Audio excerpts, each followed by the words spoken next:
Conflict is inevitable. Combat is optional. This powerful quote by Max Lucado encapsulates the essence of conflict resolution. Consider a time when you faced a negotiation or a disagreement. How did it end? What if there were a way to resolve conflicts that benefited all parties involved?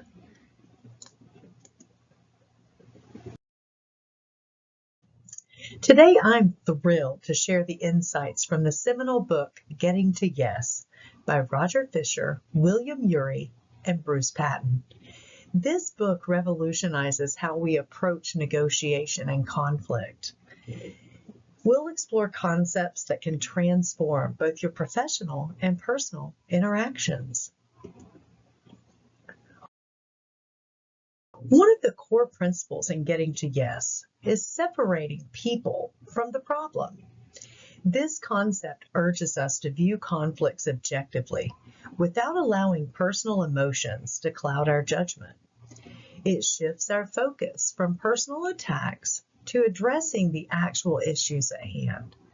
Why is this important? Because it helps maintain relationships while resolving conflicts effectively. Imagine negotiating with a colleague over project timelines. By separating the person from the problem, you focus on the project's needs rather than criticizing the individual. Let's look at some real-world examples. In the workplace, let's consider a disagreement, maybe between departments. The disagreement is over resource allocation. Instead of blaming each other, let's imagine that they focus on the shared goal of optimizing resources in order to achieve the company's objectives. This leads to a collaborative solution and satisfies both parties. Let's look at this on a larger scale, say international negotiations such as peace treaties. Often leaders apply these very principles. By viewing the conflict objectively and addressing underlying concerns, nations can reach agreements that promote long-term peace. Allow me to share a relatable story. Jane and Mark, co-founders of a startup, have differing visions for the company's future. Tensions rose, and they could not see eye to eye. By applying the principles from Getting to Yes of separating the people from the problem, they focused on the company's mission and values rather than their own personal differences.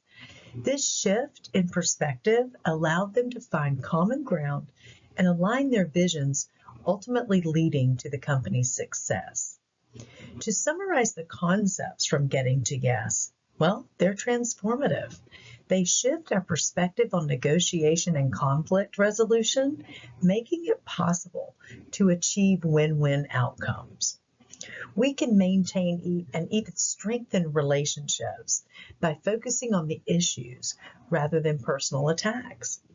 By using these strategies, we can improve our relationships both personally and professionally.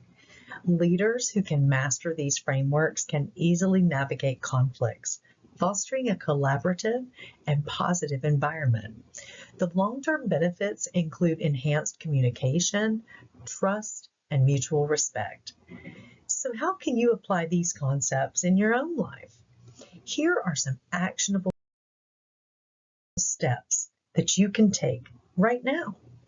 First, when faced with a conflict, consciously think, I'm going to separate the person from the problem. Next, when you're able to do that, you can actually think about each person's interests. Let me give you an example. Let's say you're working on a team project and a colleague consistently misses deadlines. Instead of focusing on their laziness or perceived laziness, you address the problem by discussing the missed deadlines and how they affect the project and not you personally. You might say something like, our project's success is being compromised due to missed deadlines. Do you think we can identify what's causing these delays and come up with a plan to ensure that we stay on track?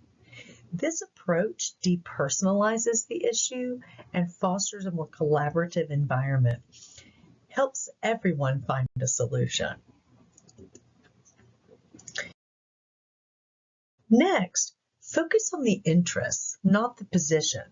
Understand what each party is truly needing. I'll give you an example. In a salary negotiation, instead of fixating on a specific number, position, you discuss the underlying needs, interests.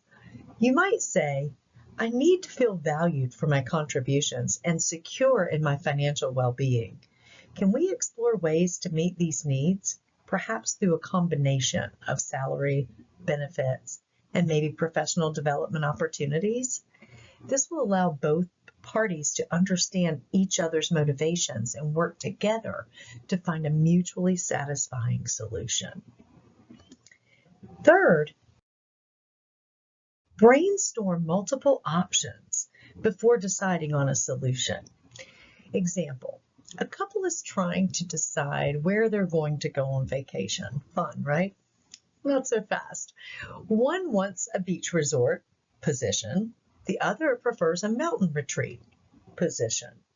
Instead of focusing on or arguing, they brainstorm.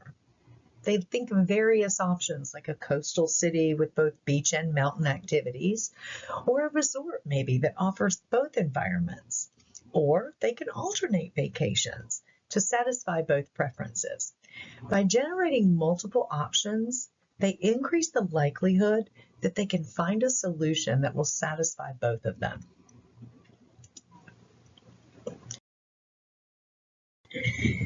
Fourth, insist on using objective criteria. This will take away all of the disillusionment. I'll give you an example. During a contract negotiation, instead of relying on subjective opinions about fairness or what each party wants, both parties agree to use market value data. They're going to reference industry standards, legal precedents, and comparable contracts to ensure terms are fair and equitable. This approach helps ground the negotiation in only factual and impartial information, reducing the potential for bias and ensuring a fair outcome for both parties. Consider the concept of BATNA. That's your best alternative to a negotiated agreement.